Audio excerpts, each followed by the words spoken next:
Hey now, hey now, hey now. Welcome in, y'all. And guess what time it is? That's right, it's porch time, and I am your one, your only Ms. McKinney, and I know you guys have to be extremely glad about that. I am, y'all.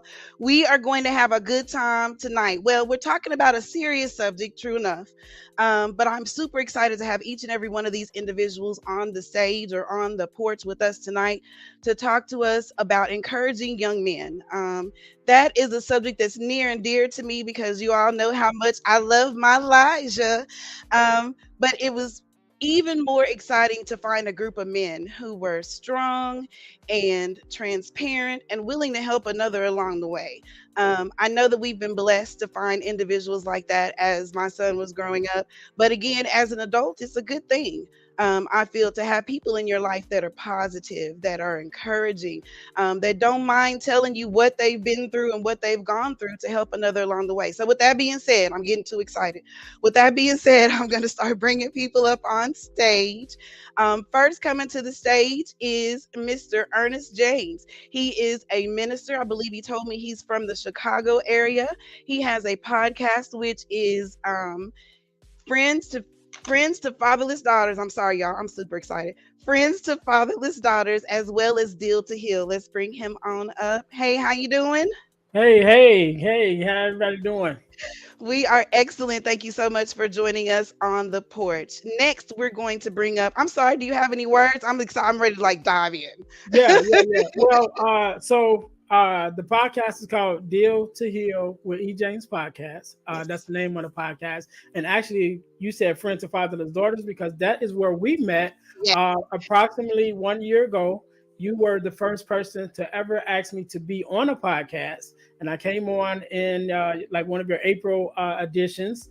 And we did a podcast talking about the Friends to Fatherless Daughters, and that was kind of the beginning of my journey into this whole world of podcasting. And so I want to thank you for that.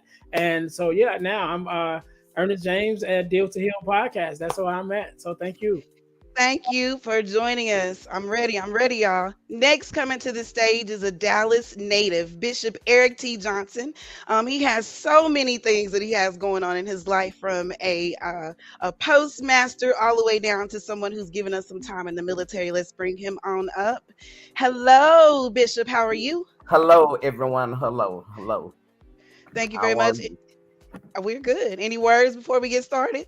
Well, I'm excited to be on. I always think that it's a privilege anytime someone invites you into their space in order to hear from you. So I'm honored.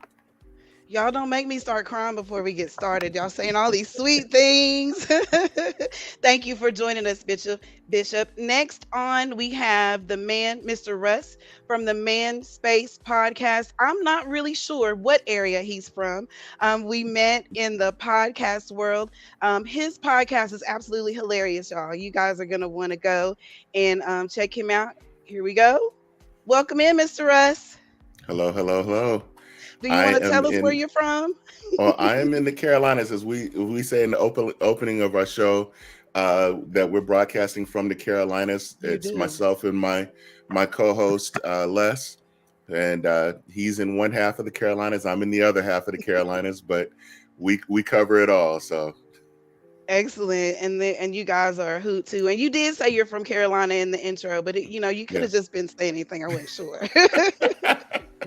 And last but certainly not least, we have a gentleman coming to us, I believe from the New York area. His name is Rodis. He is a math instructor in a school, as well as someone who's been in the military. Oh, slow down, Cheryl.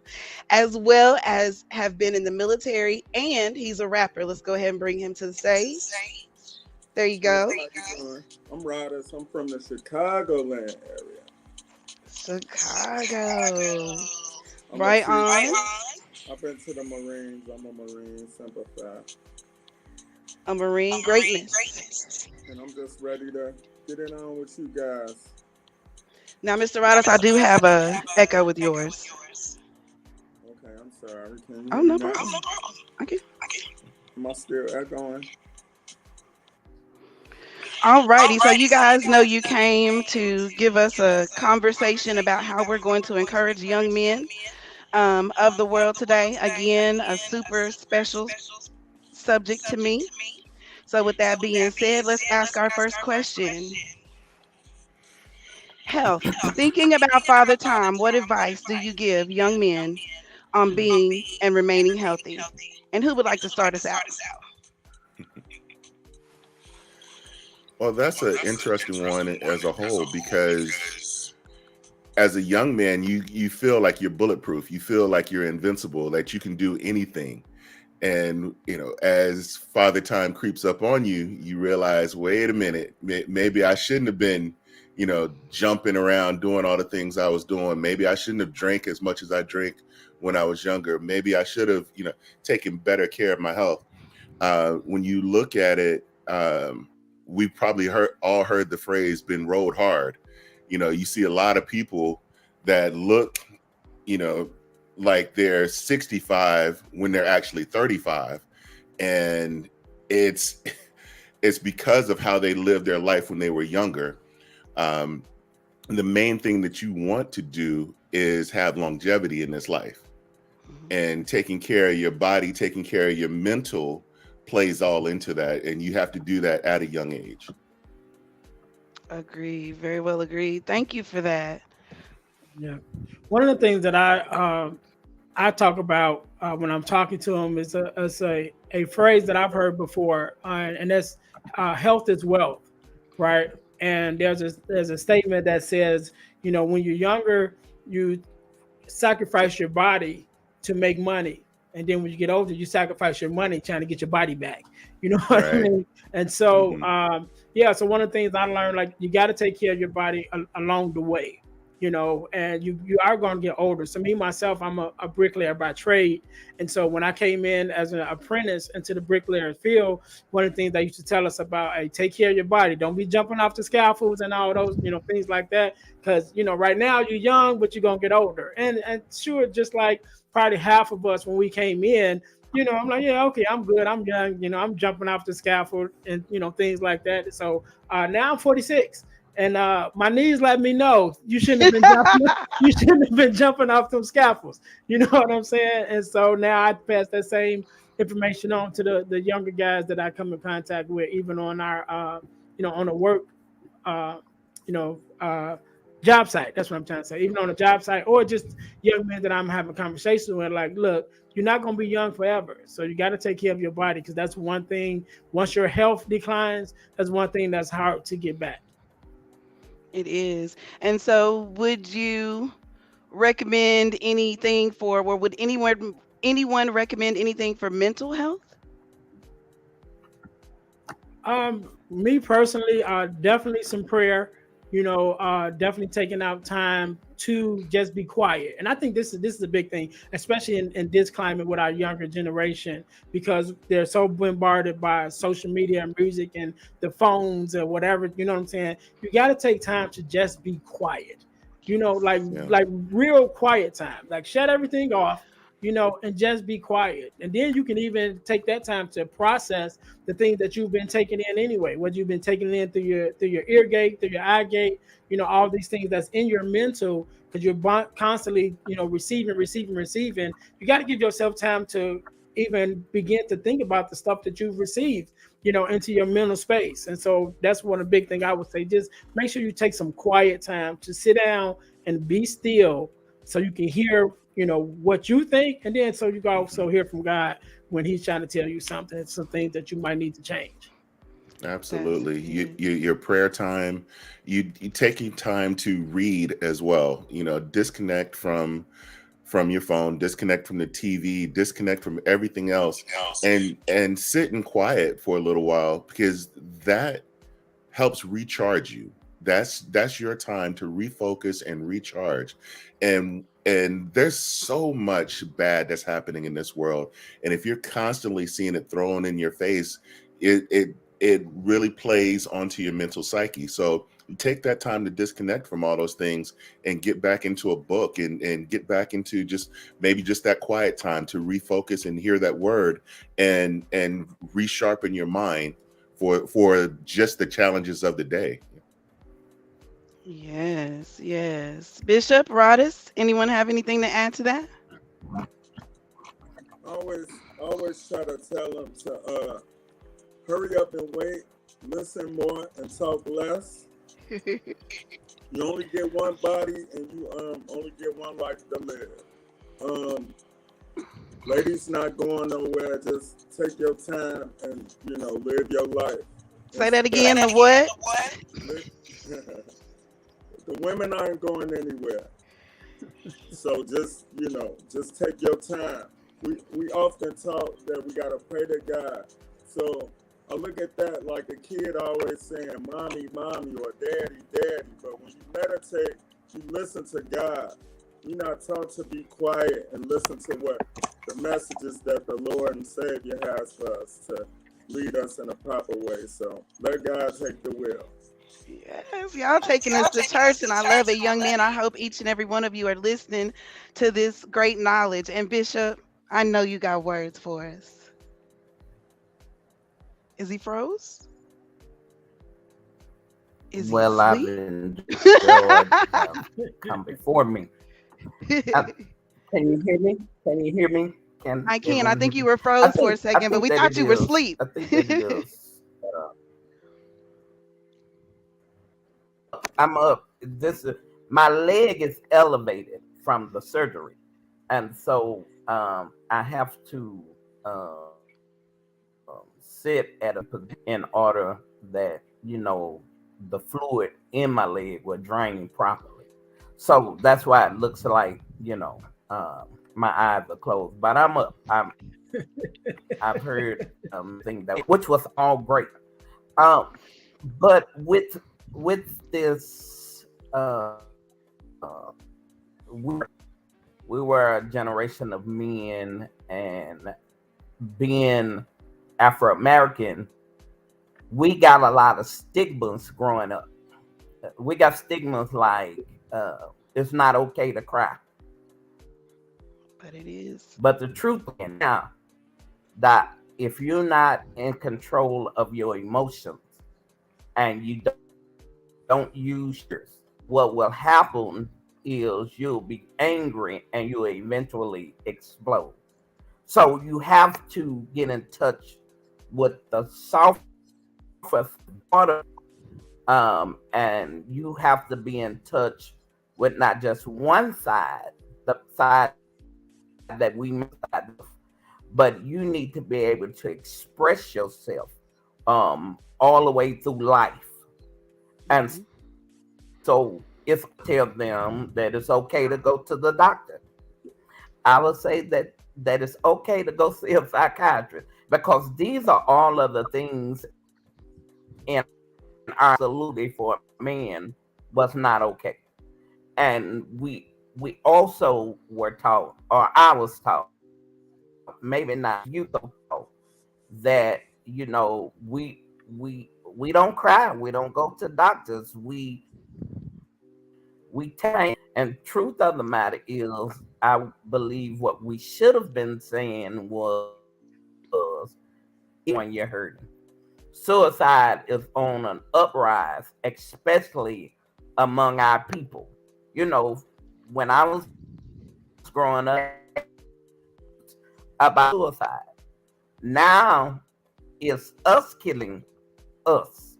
Don't nobody else have to do it, because we suppressed us so long to the fact to where it became now it's a fear, hide the pain. No, if I'll tell them, if you have pain, tell somebody about your pain. Go get help. Find you a mentor to help carry you. I wish I had a mentor growing up. There's a lot of mistakes that I made. Had I had some of you brothers on a podcast somewhere that I could reach out to and ask questions to. One of you, for your podcast, for your ability to speak, touch, because that's what young men need. Not only young men, I know this are all men show, but that's what generations, not just this generation, but generations to come need. And we need someone to teach us to hear the voice. So not Yes. only do we need a voice, but we need some voice. Amen to all of that. I love that each and every one of you brought out the spiritual and meditating side of things. I saw a meme that said, well, it wasn't a meme, I think it was a TikTok video where the mom was talking about you got to teach your kids how to go to God themselves for themselves. Because mama's not always going to be there, right? And that's something that you need to do. Develop the relationship with the Father yourself, with God yourself, so you know how to pray for yourself and get things done. So I think thank you, each and every one of you, for bringing that out. Anybody else want to say anything? I know we talked about protecting your knees. We talked about. Yeah, I didn't hear yeah, anybody say anything about your it's back. right back there. So Protect them knees. I didn't hear gotta anything. protect the knees. But one of the things is don't ignore your body, right? We did an episode with an old friend of mine that I knew from high school, and he ended up with stage 4 prostate cancer. We're the same age, and we, for us as Black men being on this show, a lot of times you don't even think about getting your prostate checked until you turn 50. And being under that age, and it's like, wait a minute, now doctors don't even, when you go get a physical, doctors don't even check your PSA. You have to go and request it. And once you turn 45, start requesting that you get your prostate levels checked, get your PSA levels checked at 45, because as early as that, you could start, as early as 44, you could start seeing symptoms of prostate cancer and start developing prostate cancer. And if my friend hadn't got his caught, he could have been in a much worse situation right now. But fortunately for him, he's cancer free. But it's a lot of complications that go along with that by not getting it caught sooner. He ended up with a lot of sexual issues that ended up because of having the prostate removed, and how far the cancer had spread in his body. So it's just one of those things. Don't ignore your body. Don't be afraid to go to the doctor and speak up for your health.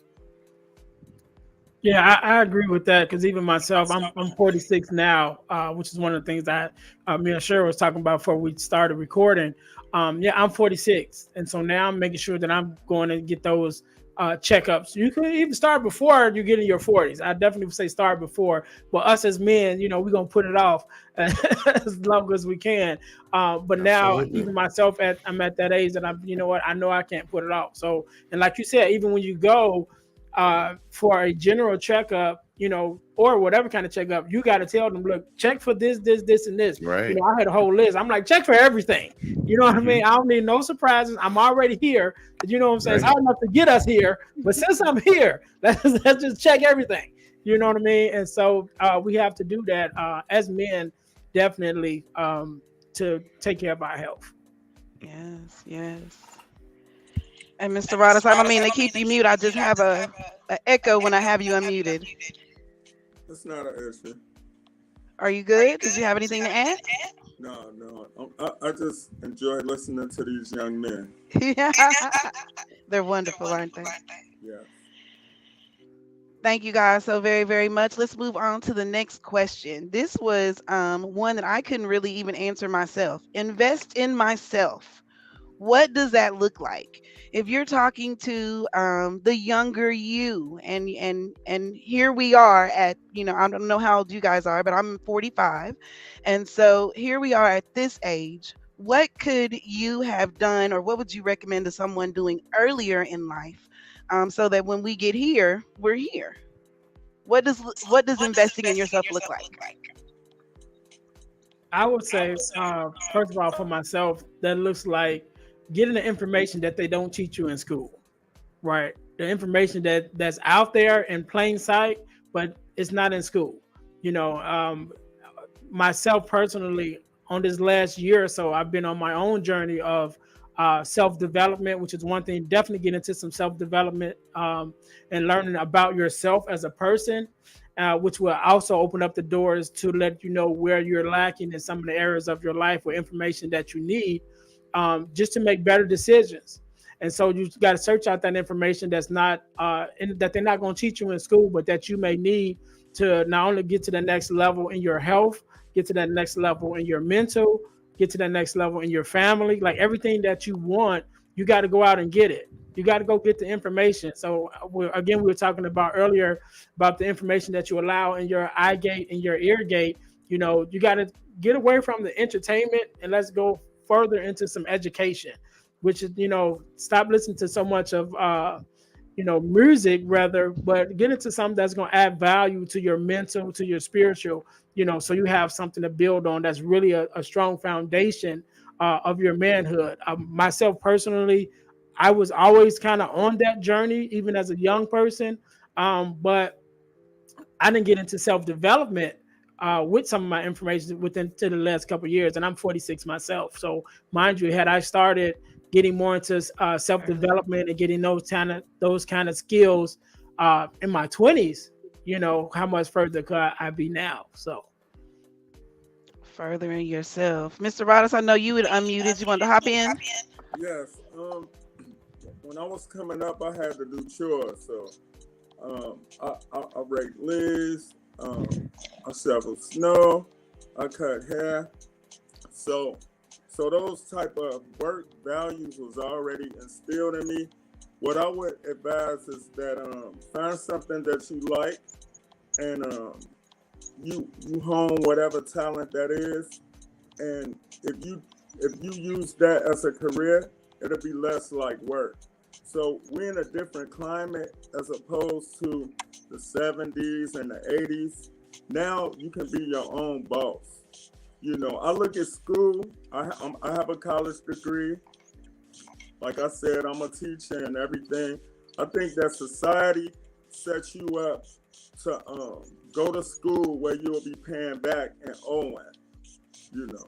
So I would advise, you know, somebody to get a trade. That's what I think. If you get a trade, even if you decide to go to college, you can feed yourself. You won't be hungry while you in school. That's just my take on it. And I like that. They have, oh, I hit the mute. They have so many programs out there now that would allow you to do skills and things of that nature. I'm glad you brought that point up. Who else would like to jump in? Well, when you look at it, when you talk about investing in yourself, you're doing it at a point to provide a better situation for your future. Whether it's doing it for your mental side, for your physical side with your health, or doing it from your financial side. One of the things that my wife and I try to practice and we instill amongst our blended family is treat your savings as a bill, right? So when you're writing out your bills, you invest money into your savings account. That's a monthly bill that you don't touch. So that way, when you get into those situations in the future, when you want to take that vacation or you have that oops, something happened moment, you have that money set aside. Whether you sit there, you know, a year from now and you may lose a job or something something of that nature, you have something to fall back on. Mm-hmm. And so we look at it from the financial side of it in investing in ourselves. And, you know, we both got into the stock market at a young age. And it's something that, you know, I talk with the boys about. They all are in the stock market at a young age. They've all been investing money every month into the stock market to where that they know that when it gets to later on, they're going to have a nice little nest egg. One of the things that stood out to me, my uncle told me this, when I was 22 years old, a little private in the Army, and I came to visit him. He said, listen, while you're young, get every dollar you can while you're young, so that way when you're old, you don't have to chase it. So that stuck with me. And so I've tried to live my life in that manner. And I tell my kids that same thing. Like, make sure that you're investing in yourself financially right now, so that way you have a better path in the future. Hey man, will you be giving us any stock market tips at any point during the episode? Those will come. Those will come. Listen in. All righty. Anyone else?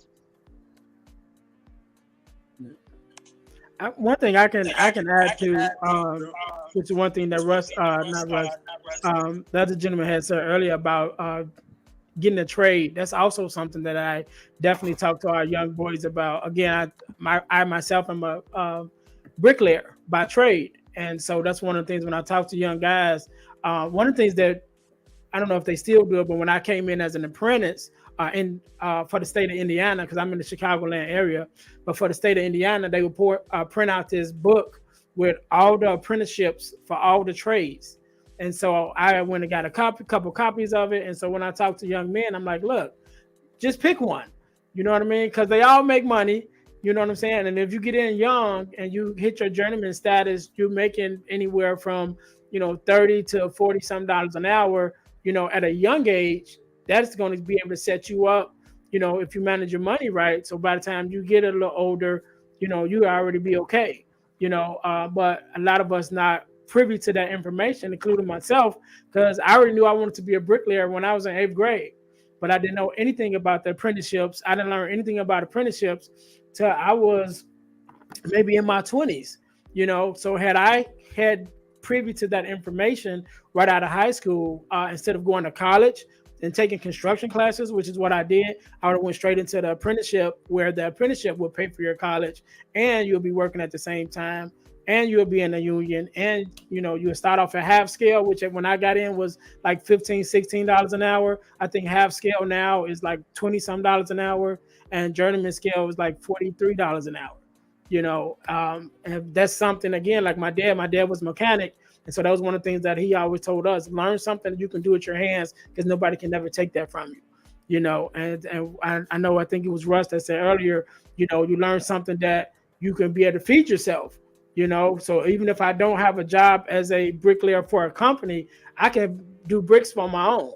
I can build mailboxes, the little brick mailbox, going to these nice neighborhoods and be like, yo, let me build you a nice little brick mailbox. That's something I can do on my own with these hands that I've been blessed with. And now we just got to get the knowledge. And so I definitely push the trades too. Even if, and this is something I told my sons, even if you don't know what you want to do, and maybe this ain't what you want to do as a career, but learn it so that no matter what, you have something you can fall back on and something you can do with your hands. So I definitely push the trades.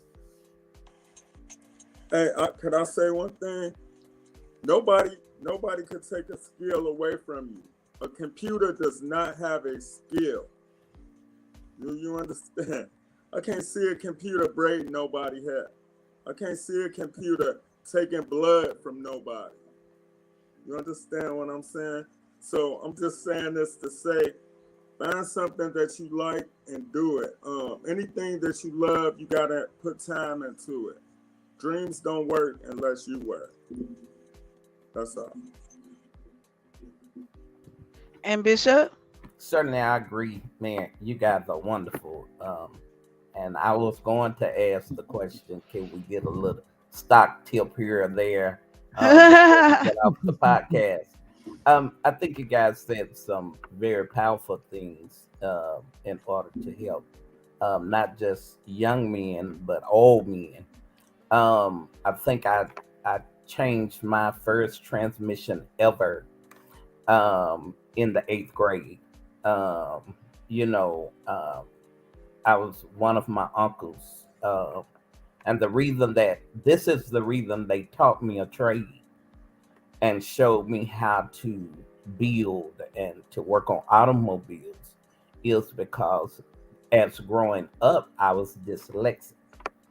And many people, there was no training for a dyslexic person when I was growing up. You know, they hadn't come up with schooling or how to work with us. And so I was considered all through school as a goof off, someone that could not do the lesson. But the miraculous thing is God found me where I was and navigated me through life. I had absolutely no plan.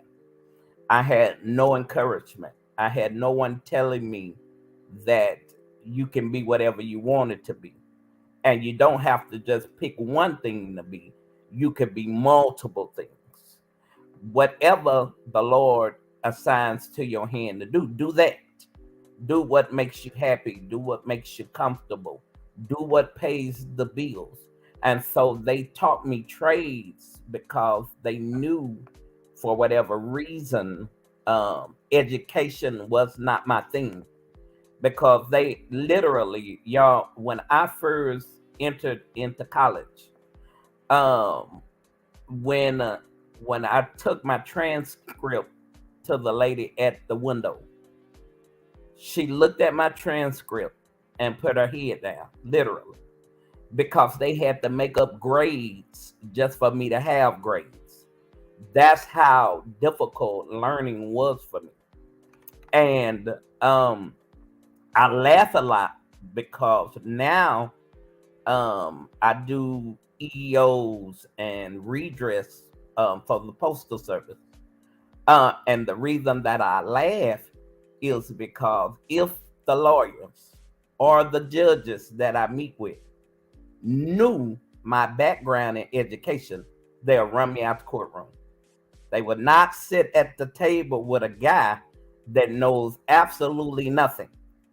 But somehow God opened his arms to me and navigated me for conflict resolution. I never heard of it. I never knew what it was, but he navigated me. And so I had no mentors. I had no one. And so I reiterate, I applaud all of you for wanting to help um, young people do better because that was unheard of. The only thing that I would hear of when I was growing up is you're going to be just like your daddy. And my father was absolutely a failure. He stayed in trouble. And so that's how I grew up. And so what I would tell a young man today, and I do, you can be anything you want to. The sky's absolutely the limit. And as most people will say, you have to pick one career. I tell them you can have multiple careers because if one bail out on you or trade, because if one part of the market closed, like you can roll right over into the other market because you've invested in you. You got the training, you learned the trades, and I can lay tile, I can lay flooring, I can build you a house. I, they taught me those things because they knew me and education were not friends.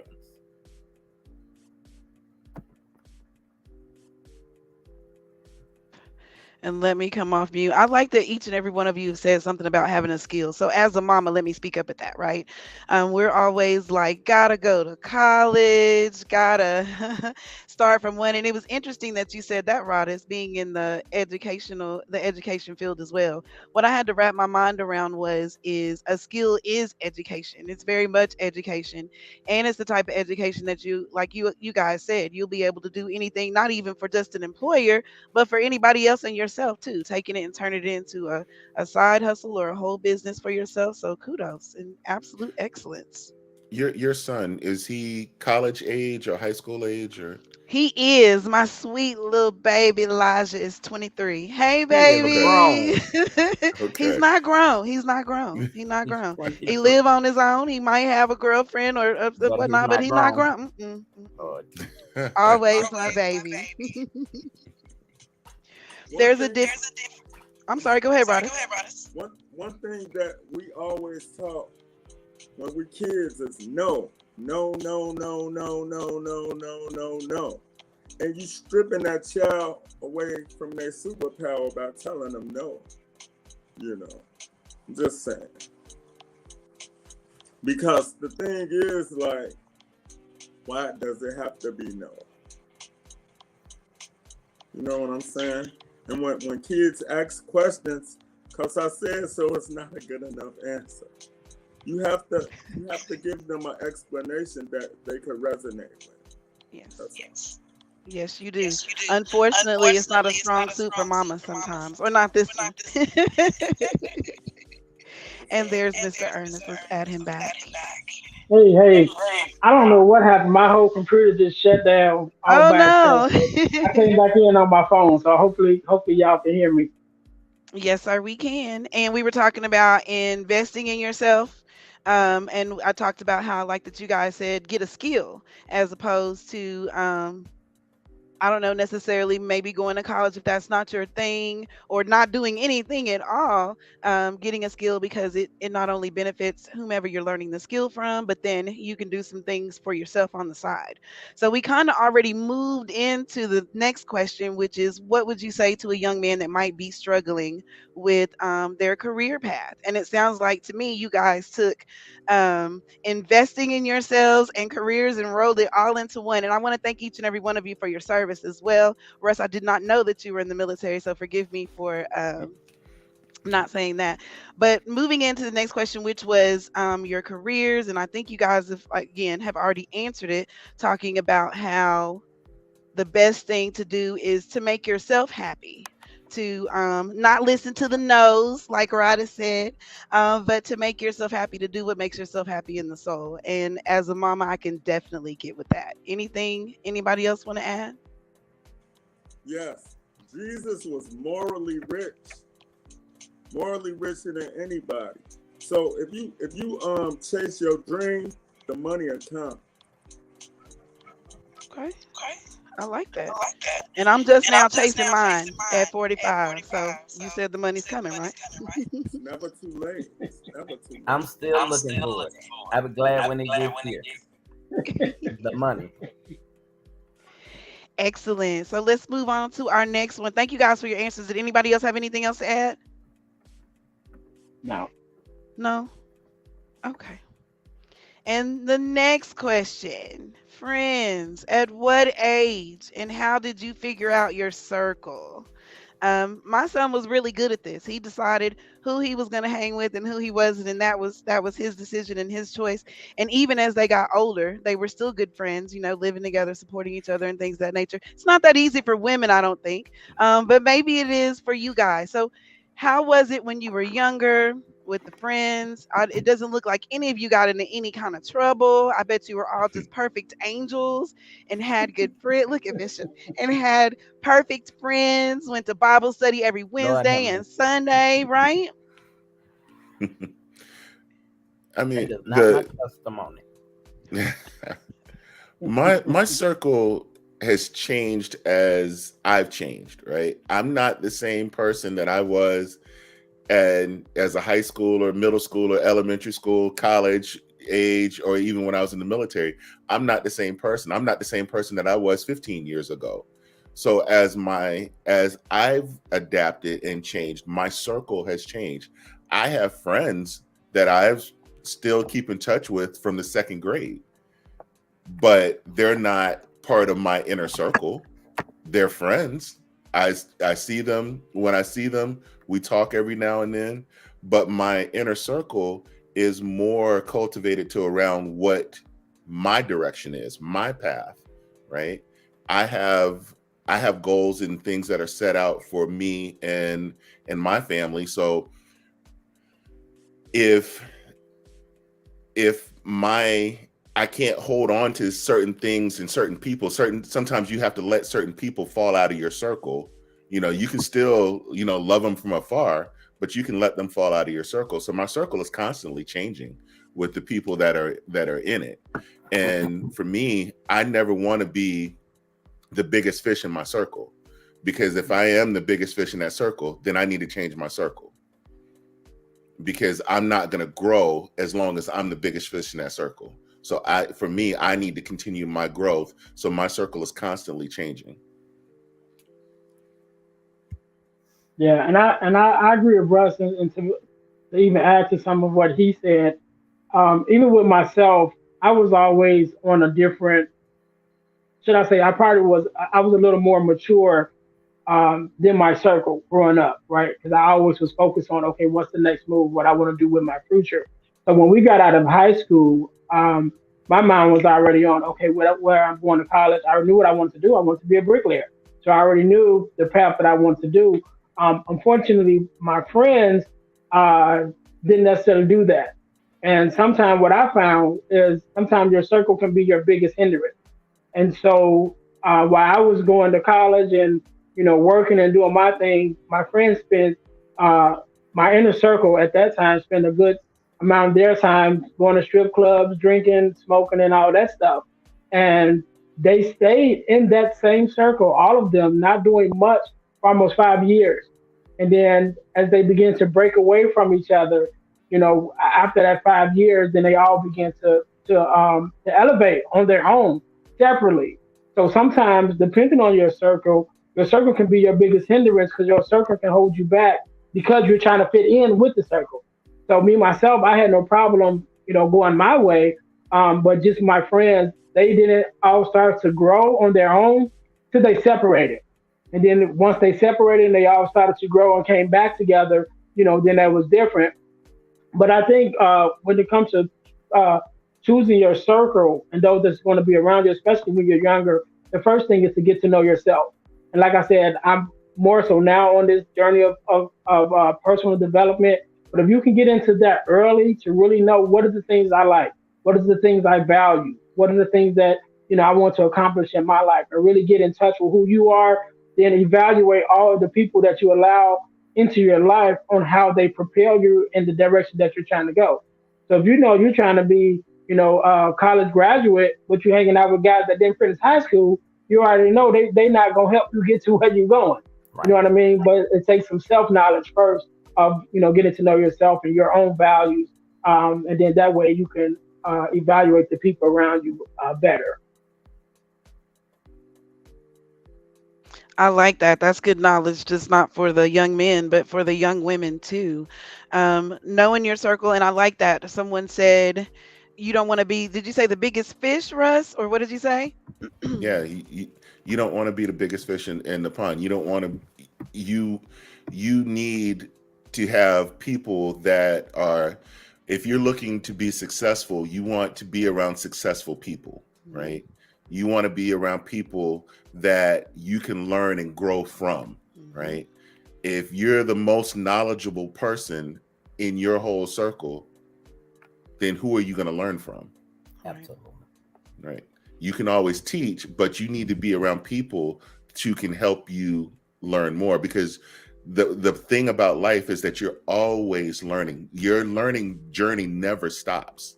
So you always have to continue learning. So need to be around people that can continue help you learning and develop and move forward.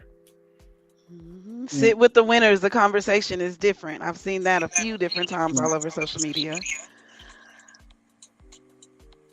Yeah, another thing that I'll add to that is one of the things that I always say, you should be doing two things at all times. You should be leading and feeding, right? You should be leading someone. So going back to what Russ said, if you're the highest person in your circle, then it's your job to teach your circle how to get to where you are, right? But so I would say don't necessarily leave your circle, but you may have to find another circle to get what you need to feed on. So you get to this other circle where they're feeding you, and then you can go back and feed your circle to lift them up. And so you should always be leading and feeding, leading someone somewhere and getting some feeding from someone yourself to encourage yourself.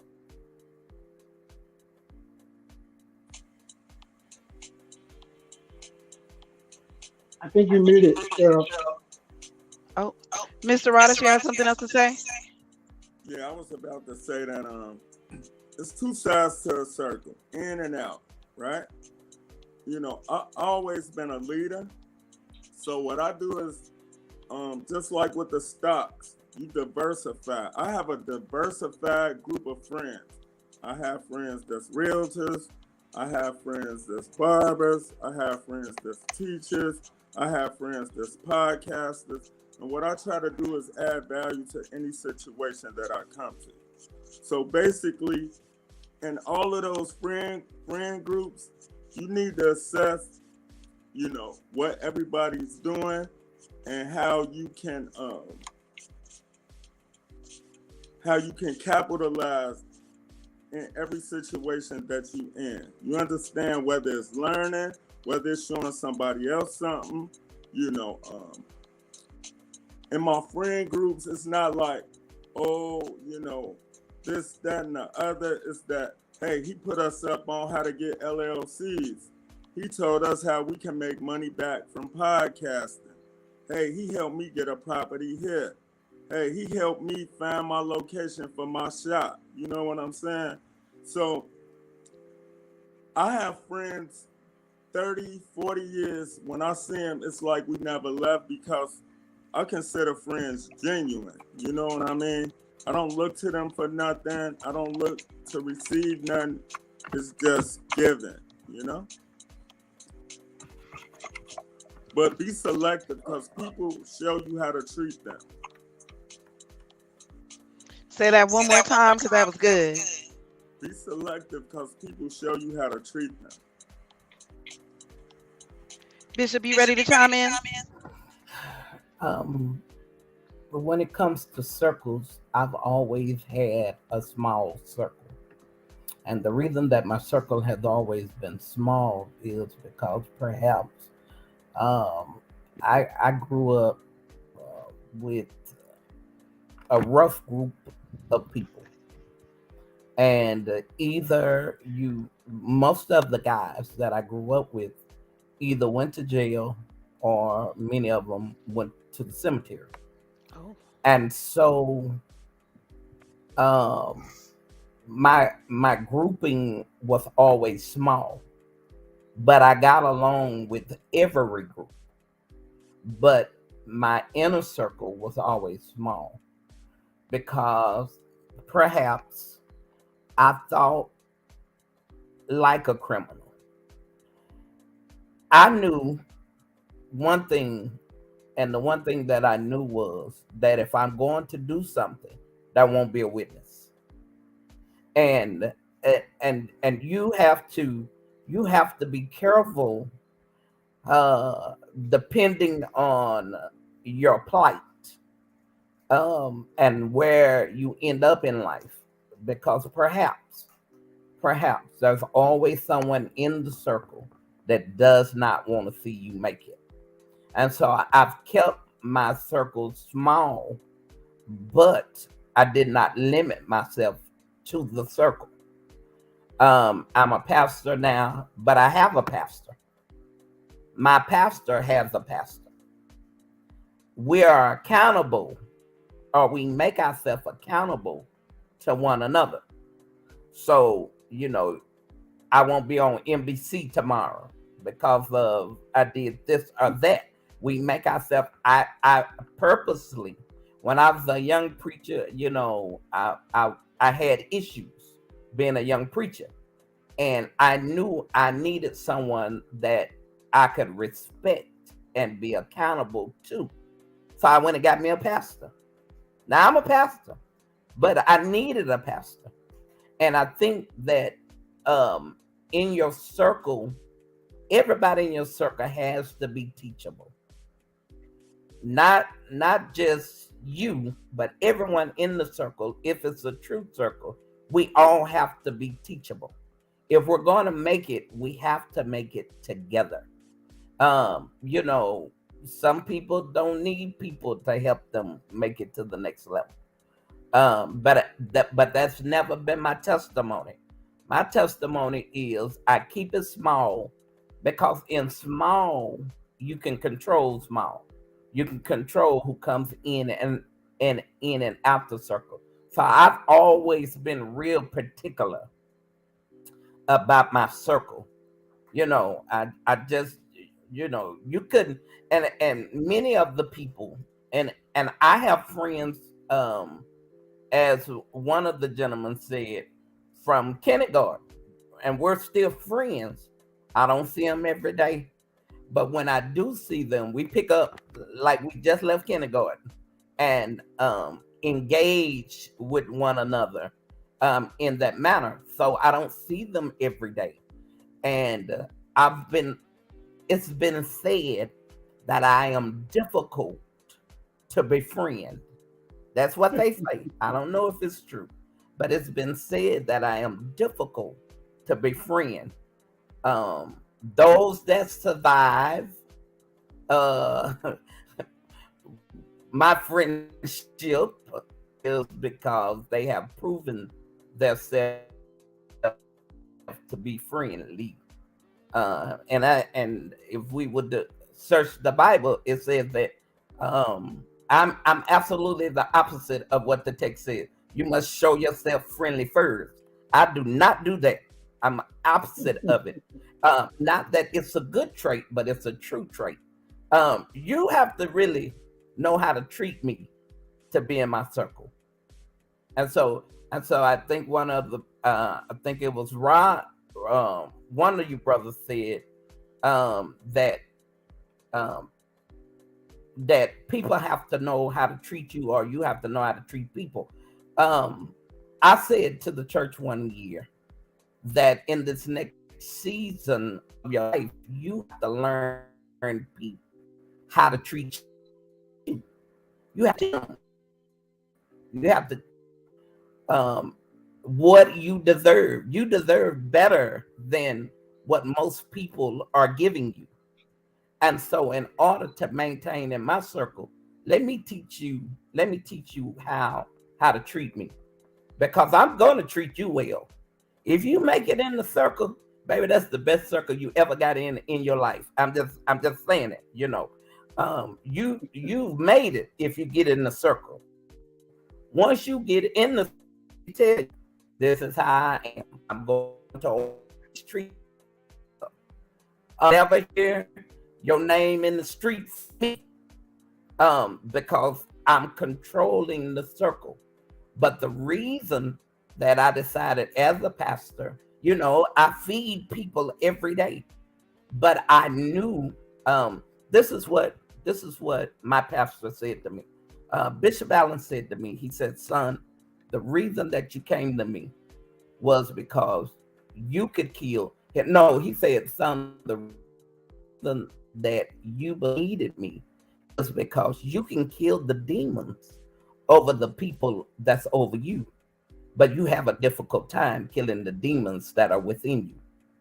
Y'all, that's absolutely the truth. That's absolutely the truth.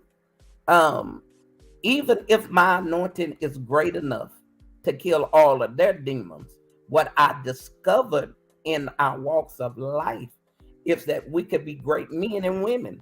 We could be great in what we do, but if there is no one to help us with our demons, then out of all our greatness, the only thing they're going to remember is what I messed up on.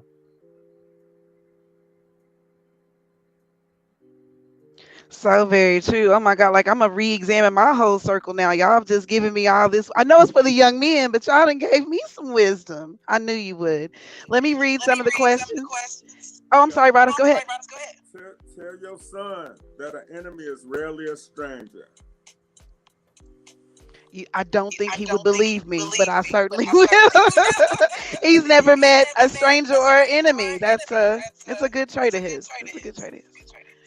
Quincy Q's Talk to Q has stopped through and gave us some hand claps. Thank you, gentlemen, for getting everybody's attention. And then we had the Wifey Club. She said, yes, holding men accountable to check their own health is so important. And that's what each and every one of you guys said. Sorry, Miss Wifey, I didn't catch that. when you put it up initially. And then last, we have Miss Christine who said that's right to everything that y'all just said, especially about the friends and anything, and especially about the friends and the whole circle thing. I know we lost you out, Mr. Ernest. Is there anything you want to add in? Uh, not much from what I heard, but definitely I know we were talking about our circles, and like I said, just you always want to be leading and feeding. You learning something and giving that into your friends and those that's under you, or those who you're in contact with. Like you just mentioned about our sons. One of the things that now go off what was just said, telling your son that strangers, enemies are never strangers. I think that's how it was, but that is true, and even in my son's lives, I was talking to someone the other day and I was telling them I graduated from high school in 1994, I think it was. And my youngest son just graduated from high school the year before last. So all four of my sons graduated within the last 4 years or so. They have lost more friends, like physically lost, like death, in the last 4 years since they've been out of high school, since friends that I've lost, and I've been out of high school since 1994. And it's like it's the company that you keep and the lifestyles that they live. And I've told my son that it's only because of the prayers of your mother and me, that it haven't touched our home yet, because your circle, the people that you stay in contact with and that you hang with, some of their lifestyle you might get caught up in, as a retaliation for something that you ain't have nothing to do with. But that goes back to choosing your circle and where you're trying to get to. So unfortunately, you may have some friends that you may have to let go because they're not heading in the same direction that you're going. And even if we talk about some of the rappers, the young rappers that have lost their lives lately, a lot of them lost their lives trying to prove that they were still down, trying to prove that, hey, I haven't changed. And so they go back into their old neighborhoods and their old places, but they don't realize that they are a person with opportunity. So they became a person who has an opportunity to be great. But when you go back in some of these neighborhoods and some of these communities, you are the opportunity, so you become the opportunity for someone else. And so when their lifestyle and their mental haven't changed, they see you as the opportunity. And unfortunately, they try to come and take the opportunity that you have. And a lot of our young men are losing their lives. But again, that goes with, the company that you keep. And once you have been able and blessed to evolve out of that community or out of those circumstances, unless you're going back to help, then you don't need to be going back there, because you definitely want to go back there to hang. Because if you go back there to hang, you might end up getting hanged, because again, you become the opportunity for someone else whose mindset hasn't changed. I love everything about that. Just being aware of the people that are around you, and it sounds like we talked about what they can provide for you, what you can provide for them, and that not being the only thing, but just being around individuals you can learn from, like you guys, and I'm getting to learn from you. There's a difference between men and women. Venus and Mars, I think, is what they call it. So everything that you guys have said today has resonated in my spirit. I appreciate each and every one of it. And I hope that all of the young men who watch this or that have watched it got something in their spirit too. We're not going to just stop with men. We're also going to do young women too. So you guys stay tuned for that. And I hope you might want to come back and do that one. As we get ready to close, I ask each and every one of you to come up with a quote, something that you wanted to tell all the young men from the porch. And so I'm going to mute myself and let everybody jump in and give their quotes, please.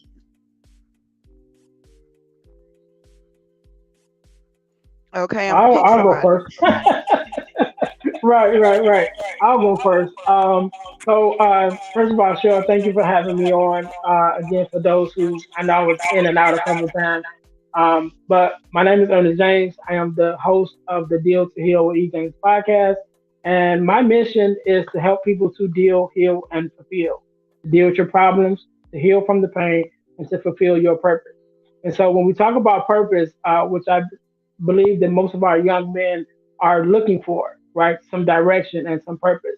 And so one of the things that came to me doing my own journey for purpose myself, God gave me a quote, and the quote says, "Pain births purpose, purpose births progress, and progress is the evidence that God is at work."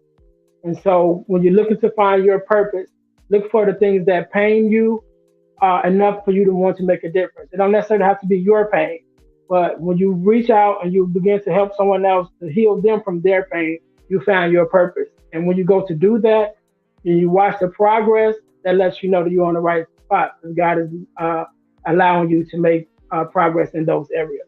So that's my piece. Greatness. Tell us exactly where we can find you. You can find me at my website, dealhealfulfill.org is the website. You can find me at Deal to Heal with E. James podcast on all social media outlets, Facebook, definitely on YouTube with the podcast, and catch all the episodes and all the great guests that I've had on there. Who's next?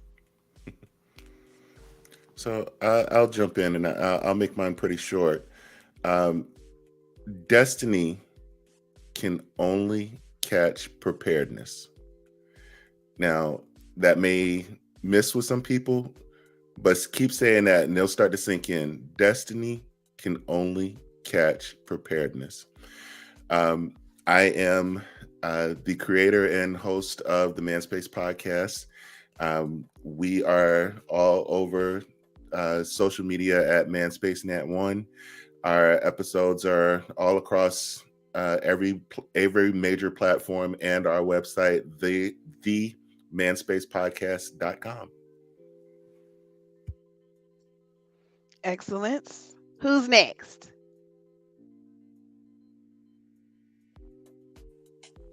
There you go. Never try to fit in when you can stand out. And then the closest thing to God is being real, being who you are. That's it. Never be a follower.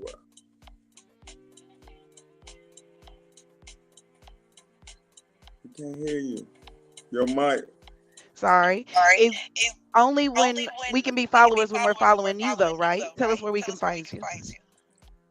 You can find me on Instagram at The Real Riders or my website, ridersonline.net. I'm the host of the Riders Live podcast. I'm going to follow everybody on here, too. All right. And Bishop.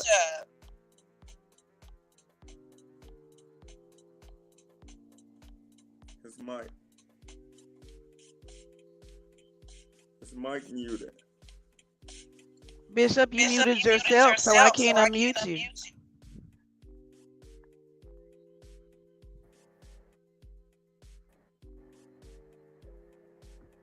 Can you hear me now? You can hear me now? Okay, wonderful. I want to first of all thank you for an opportunity to come on and meet these wonderful guys that I've never met before. I see that I will enjoy their podcast as well. So if you see me creep in on your podcast, you'll know it's me. I think that it is commendable.